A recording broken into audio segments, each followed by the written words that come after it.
My mother-in-law convinced my husband I was cheating, so he kicked me out while 8 months pregnant. Now he's found the truth and wants me back, but I've already moved on. I, 28F, was married to my husband Dave, 30M, for 4 years. We met in college and had what I thought was a solid relationship. The one major issue in our marriage was his mother, Linda, 58F. She never approved of me from day one. According to her, I wasn't good enough for her precious son. I wasn't pretty enough, smart enough, or from a good enough family background. She would make snide comments when Dave wasn't around and act like the perfect mother-in-law when he was present. Dave would always defend his mother whenever I brought up her behavior. He'd say things like that's just how she is or she doesn't mean anything by it. I tried my best to keep the peace for years, often swallowing my pride and ignoring her comments for Dave's sake. Last year, we found out I was pregnant with our first child. I was ecstatic, and Dave seemed to be as well. His mother, on the other hand, had a very different reaction. She began suggesting that maybe the baby wasn't Dave's, questioning why it took us so long to conceive. We had only been actively trying for about 8 months, hardly a concerning amount of time. I brushed it off as her being her usual nasty self. As my pregnancy progressed, Linda's comments became more frequent and more pointed. She would ask Dave if he was sure the baby was his, mentioning how I seemed to work late quite often. For context, I'm a nurse and sometimes my shifts run long. There's nothing suspicious about it. Dave would laugh these comments off, but looking back, I can see that seeds of doubt were being planted. When I was about 7 months pregnant, I started having complications. My doctor put me on partial bed rest and reduced hours at work. This meant I was home more, but it also meant my colleague Mark, 33M, would occasionally drop by to bring me paperwork or updates on patients I was following. Mark and I were strictly professional colleagues, and Dave had met him several times at hospital functions. Linda somehow found out about these visits. I suspect she was checking up on me when I was home alone and began spinning a narrative to Dave about how I was having an affair with Mark. She claimed she had seen them together and that the timing was suspicious. At first, Dave dismissed it. But Linda was persistent. She started fabricating evidence, telling Dave she had seen Mark's car parked outside our house for hours, not true, claiming she had overheard me having intimate phone conversations, absolute lies, and even going as far as suggesting that Mark resembled me more than Dave did, ridiculous, as I was still pregnant. Things came to a head when I was 8 months pregnant. I came home from a doctor's appointment to find Dave in a rage, with Linda sitting smugly in our living room. He confronted me about the affair, throwing accusations at me that were completely false. When I denied everything and tried to explain, he wouldn't listen. Linda had shown him messages between Mark and me that were supposedly romantic in nature. I later discovered she had created fake text exchanges using some app and presented them as evidence. In the heat of the moment, I didn't even get to see these supposed messages. Dave was so convinced I had betrayed him that he told me to get out of his house. I was 8 months pregnant, emotional, in shock, and suddenly homeless. I begged him to listen to reason, to at least let me stay until after the baby was born, but Linda kept feeding his anger. She said things like she'll use the baby to trap you and you'll never know if it's really yours. In the end, Dave told me I had 2 hours to pack my essentials and leave. He said he would have the rest of my things packed up and I could arrange to pick them up later. I was devastated. My world collapsed around me. I called my sister, Sophie, 34F, who immediately drove over and helped me gather what I could.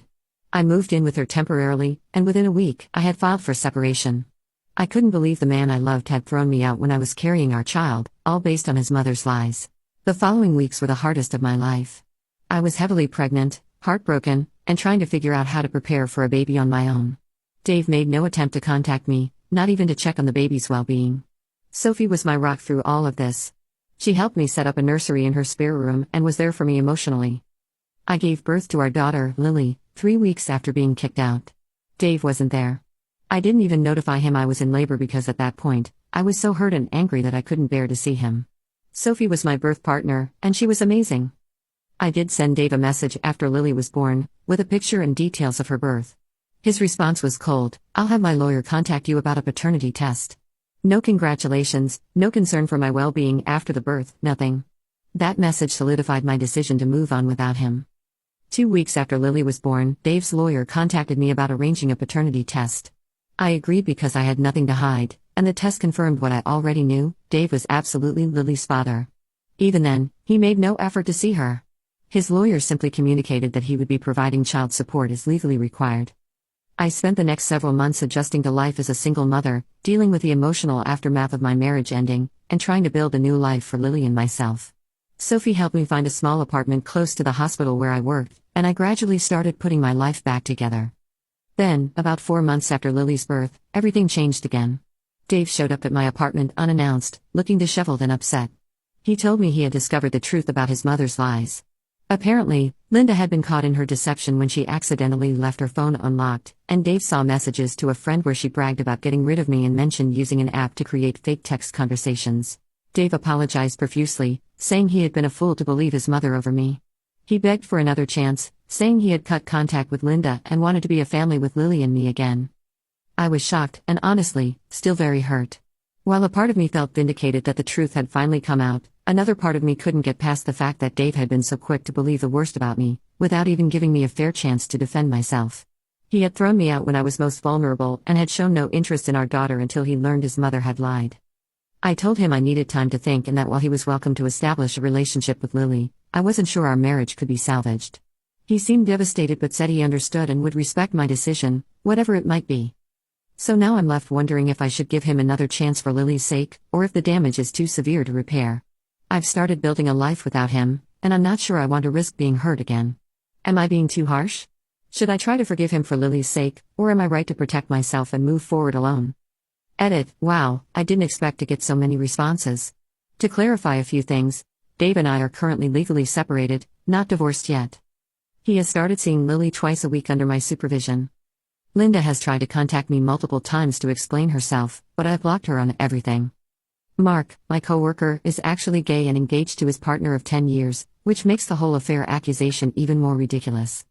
Update 1. It's been about 2 weeks since my original post, and I want to thank everyone for their advice and support. I've been overwhelmed by the responses, and they've really helped me gain perspective on my situation. After much thought, I decided to have a serious conversation with Dave about our future. We met at a neutral location, a quiet cafe, while my sister watched Lily.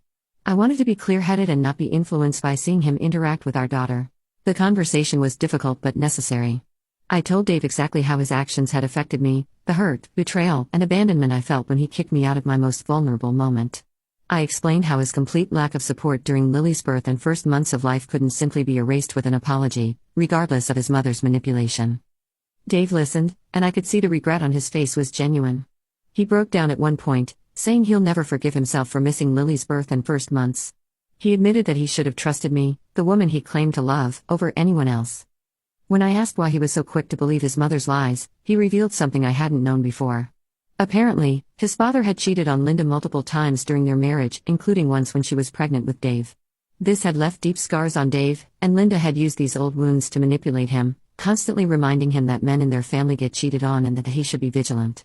She was respectful, appropriate, and didn't try to overstep. She brought one simple gift for Lily, which she asked permission to give, didn't try to force affection, and followed all our guidelines. Most importantly, she addressed me with a level of respect I'd never received from her before. Since then, she's had a few more supervised visits, and while I wouldn't say we're friends, we've reached a civil understanding. Linda has done significant work on herself, even joining a support group for parents who have damaged relationships with their adult children. She's acknowledged that rebuilding trust will take years, if it happens at all, and seems committed to putting in that work. The most significant development came last month. After nearly a year of living separately, Dave and I have decided to try living together again, but with a twist. Instead of moving back into our old house, which had too many painful memories, we found a new place together. It symbolizes our fresh start, with neither of us having territorial claims or negative associations attached to the space. We've set up a 3-month trial period with clear boundaries and weekly check-ins with our therapist. I still have my apartment as a safety net, which gives me peace of mind. So far, 2 weeks in, it's been an adjustment but largely positive. Watching Dave get up for night duty with Lily without being asked, or coming home to find he's prepared dinner, shows me the partner he can be when not under his mother's toxic influence. I won't lie and say I've completely forgotten or forgiven the past. There are still moments when the memory of being thrown out while pregnant hits me, and I feel a surge of anger and hurt. Our therapist says these feelings may never completely disappear but will likely diminish over time if we continue building positive experiences together. Dave understands this and doesn't try to rush my healing process. When I have those moments of doubt or anger, he gives me space but reassures me that he's committed to rebuilding what we lost. He keeps a journal where he writes letters to Lily about his journey to become a better father and partner, which I find incredibly touching. As for Linda, she's maintaining her distance while still making efforts to be part of our lives in a healthy way. She sends occasional texts checking in rather than showing up unannounced, and asks permission before sending gifts for Lily. Recently, she even reached out to apologize again for a specific hurtful comment she made during my pregnancy that had been weighing on her mind, showing that she's genuinely reflecting on her past behavior. I never expected to be in this position a year ago when I was heartbroken and alone with a newborn. Life has taken such unexpected turns. While I'm not naive enough to think everything is perfect now, I'm cautiously hopeful about our future. Dave and I are building something new together, with stronger foundations and healthier boundaries than we had before. Thank you all for your support through this journey. Your advice helped me stand my ground when I needed to and consider forgiveness when it was warranted. I'll update again if there are significant developments, but for now, we're taking things day by day and focusing on creating a stable, loving environment for Lily. Update 4. It's been almost a year since my last update, and I realized I never came back to share how things turned out. Life got busy in the best possible way, and I think that says something about where we ended up. First, the trial living arrangement with Dave became permanent. After our initial 3 months went well, we decided to sign a year-long lease together, and we've since renewed it. Living together again has had its challenges, but they've been the normal kind that any couple faces, not the toxic drama we experienced before. Our relationship has strengthened in ways I never expected. The foundation of honest communication we built during our separation and therapy has served us well. We still attend couples therapy, though now only once a month as maintenance rather than crisis management. Both of us recognize that continuing therapy is an investment in our relationship, especially given our history. Dave has become the partner I always hoped he would be. He's attentive, supportive, and most importantly, he consistently puts our family first. The boundary issues with his mother that plagued our earlier relationship have been resolved through his ongoing work in individual therapy. He now understands how his childhood experiences shaped his unhealthy attachment to his mother and his vulnerability to her manipulation. As for Linda, our relationship has reached a stable point of respectful distance. She sees Lily once every few weeks, always in our presence. While I wouldn't say we've become close, we can now be in the same room without tension. Linda continues her therapy and has genuinely transformed from the manipulative woman who tried to destroy our family. She recently sent me a birthday card with a thoughtful message that acknowledged how far we've all come, something I never thought possible before. The biggest news is that Dave and I decided to remarry.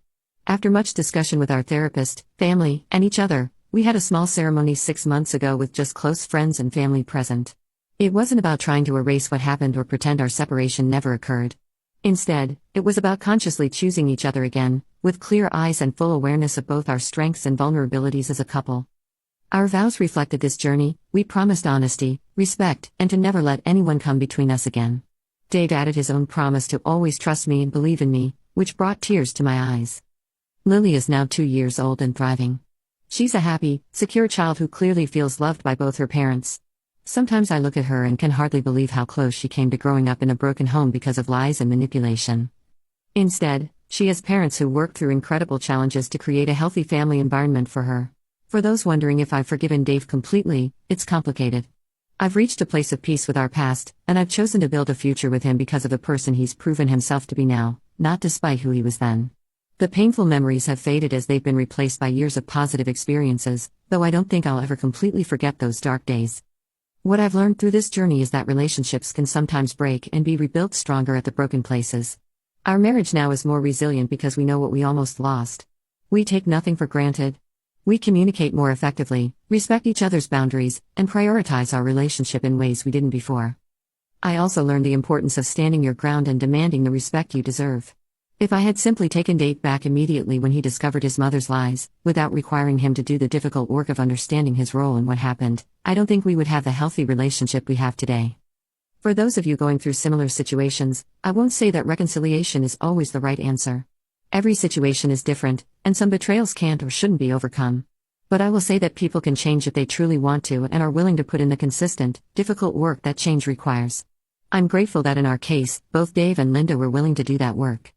Thank you all for your support and advice throughout this journey. Your perspectives helped me navigate one of the most difficult periods of my life, and I'll always be grateful for that. Final update. Hello everyone. It's been 5 years since this all began, and 3 years since my last update.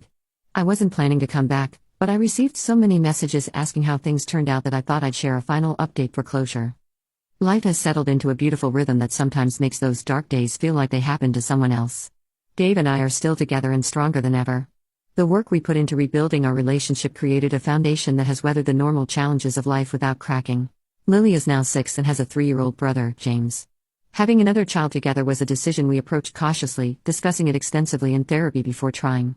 The pregnancy and birth experience with James was healing in many ways. Dave was present for every appointment, the birth, and the sleepless newborn nights, all the moments he missed with Lily. We've been open with Lily about our family history in age-appropriate ways. As she gets older, we'll share more, always emphasizing that people can make mistakes, learn, and change. We want her to understand the importance of boundaries, forgiveness when earned, and standing up for herself, lessons that came at a high price for our family. Linda has continued her own journey of growth and healing. Our relationship has evolved to a place I never thought possible. While we'll never be as close as some mothers and daughters-in-law, we've developed mutual respect and can even enjoy family gatherings together now. She's a loving grandmother to both children and has maintained appropriate boundaries all these years. While this context helps me understand his reaction a bit better, it doesn't excuse it. I told him that I appreciate his honesty, but trust once broken is not easily rebuilt. I couldn't simply pick up where we left off and play happy family. Dave said he started therapy to deal with his trust issues and the toxic relationship with his mother. He showed me messages where he clearly told Linda she was no longer welcome in his life unless she sought professional help and made genuine amends to both me and Lily. I was surprised by his firmness with her, as he'd always been a mama's boy. As for our relationship, I propose that we start with co-parenting and see where things go from there. No promises, no pressure, just two adults trying to do what's best for their child. He agreed, understanding that he needs to earn back my trust, and that it might never happen.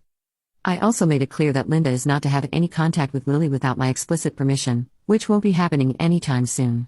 Dave respects this boundary and promised to enforce it. In terms of living arrangements, we're maintaining separate households for now. Dave has been coming over 3 times a week to spend time with Lily, and I can see he's trying his best to be a good father. He's learning her schedule, how to change diapers, what her different cries mean, all the things he should have been learning alongside me from the beginning. Some family members think I'm being too harsh and should give him another chance for the sake of the family, but others, including Sophie, respect my decision to take things slow. I'm not closing the door entirely on reconciliation, but I'm also not rushing back into a relationship that caused me so much pain. For now, I'm focusing on being the best mother I can be to Lily and continuing to heal. I've resumed therapy sessions, which have been incredibly helpful in processing everything that happened. As for Linda, she's been trying to reach me through various family members, claiming she wants to apologize. I'm not ready to hear anything she has to say. The damage she caused was calculated and cruel, and I don't know if I'll ever be able to forgive her. Dave understands and isn't pushing me to make peace with his mother. I'll update again if there are significant developments, but for now, I'm cautiously optimistic about our co-parenting arrangement while remaining protective of my heart. Thank you all again for your support and advice. Update 2. It's been about 2 months since my last update, and a lot has happened. I wanted to share these developments with you all since your advice has been so valuable to me throughout this journey. First, co-parenting with Dave has been going surprisingly well. He's been consistent and reliable with his scheduled visits, always arriving on time and often bringing supplies like diapers or baby clothes. He's taken a genuine interest in being part of Lily's life and has even attended her doctor's appointments with me. What started as supervised visits at my apartment has evolved into him taking Lily to his place for a few hours at a time. It was hard for me the first time I sent her off with him, but I recognize that she needs her father in her life if he's going to be a positive influence. Dave has baby-proofed his entire apartment and set up a proper nursery, showing me that he's committed to being a present father. As for our relationship, we've been slowly rebuilding some form of friendship. We're not back together romantically, but we found ourselves talking more after his visits with Lily, sometimes sharing a meal or watching a movie after she's asleep. It's strange how we can sometimes fall back into comfortable patterns, only to remember the painful recent past. There was a significant moment about a month ago when Lily had a high fever in the middle of the night. I called Dave in a panic and he rushed over immediately, then drove us to the emergency room. He stayed by our side the entire time, comforting both Lily and me. Seeing him step up in a crisis without hesitation showed me that perhaps he has changed. The biggest development, however, involves Linda. About 3 weeks ago, she showed up unannounced at my apartment. Dave wasn't there, and I was alone with Lily. I was shocked and immediately defensive, but she was crying and begging for just 5 minutes of my time. Against my better judgment, I let her speak, though I didn't invite her inside, and we talked at the door with Lily safely and her bouncer behind me. Linda broke down completely, admitting to everything she had done and offering no excuses for her behavior. She showed me that she's been attending therapy twice a week to address her issues.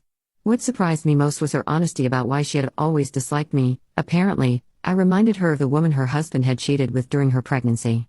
Instead of dealing with her trauma, she had projected those feelings onto me and convinced herself I would hurt Dave the way she had been hurt. While her explanation helps me understand her actions, it doesn't excuse them. I told her exactly that. I also told her how her lies didn't just hurt me, but deprived her son of the birth of his child and nearly destroyed a family. She sat there and took it all, not defending herself once. Before she left, she handed me a handwritten letter of apology and a sealed letter for Dave. She said she doesn't expect forgiveness and won't contact me again unless I reach out first, but wanted me to know she's working on herself and realizes the severity of what she did. I gave the letter to Dave the next day, and he read it in my presence. The contents seemed to affect him deeply. He revealed that Linda had also written about his father's affairs in detail, including painful information he'd never known. It had clearly been difficult for her to put on paper, but she'd done it as part of taking responsibility for her actions. Dave and I had a long conversation that night after Lily went to sleep. We talked about family patterns, how trauma gets passed down through generations, and our fears for Lily's future. It was the most honest conversation we've had in years, maybe ever. We both acknowledged that we don't want Lily to grow up in an environment of mistrust or to witness unhealthy relationships. This led to a decision: we've both committed to continuing individual therapy, and we're going to start couples counseling as well. Not with the immediate goal of reconciliation, but to ensure we can build a healthy co-parenting relationship regardless of whether we get back together. As for Linda, Dave has had one supervised meeting with her and his therapist. He says he's not ready to forgive her yet, but he's open to the healing process. We've agreed that she won't have contact with Lily until both of us feel confident that she's made genuine changes and poses no risk to our family dynamic. I'm still processing how I feel about everything. Some days I can imagine rebuilding our relationship, and other days the memory of being thrown out while pregnant hits me all over again. The therapist says these fluctuating feelings are normal and part of the healing process. What I do know is that I'm grateful for how Dave has stepped up as a father, and I'm cautiously optimistic about our future as co-parents, whatever form that takes. Lily deserves parents who respect each other, even if they can't be together. Thank you all again for your support. I'll update again when there are significant developments. Update 3. It's been 4 months since my last update, and I feel like I'm living in a completely different life now. So much has changed, and I wanted to share it with all of you who have been so supportive throughout this journey. First, the co-parenting situation with Dave has evolved significantly. After several months of couples therapy and countless honest conversations, we've developed a solid foundation of mutual respect and communication. Our therapist says we're actually handling co-parenting better than many married couples, which was unexpected but encouraging to hear. Dave has proven himself to be an attentive and loving father. He now has Lily 2 full days and nights each week, and she's thriving under our shared care arrangement. It warms my heart to see their bond growing stronger. Lily just turned 1 last month, and seeing Dave singing to her at her birthday celebration made me realize how far we've come from those dark days. As for our relationship with each other, things have taken a surprising turn. After about 2 months of couples therapy, our counselor suggested we try a structured dating approach, essentially rebuilding our relationship from the ground up with clear boundaries and expectations. We started with simple coffee dates while Lily was with my sister, then gradually progressed to dinner dates and occasional day trips. It felt strange at first, dating the man I had been married to, but it also allowed us to reconnect without the pressure of our past hanging over every interaction. We've discovered parts of each other we've forgotten or never fully appreciated before. Dave has shown a level of emotional intelligence and sensitivity that was often overshadowed by his mother's influence in our previous relationship. Speaking of Linda, that situation has also evolved in ways I never expected. After 6 months of intensive therapy and genuinely respecting our boundaries, we agreed to a carefully planned meeting. Linda met Lily for the first time since her birth, in a neutral setting with both Dave and me present. I was nervous and ready to end the visit at the first sign of inappropriate behavior, but Linda surprised me.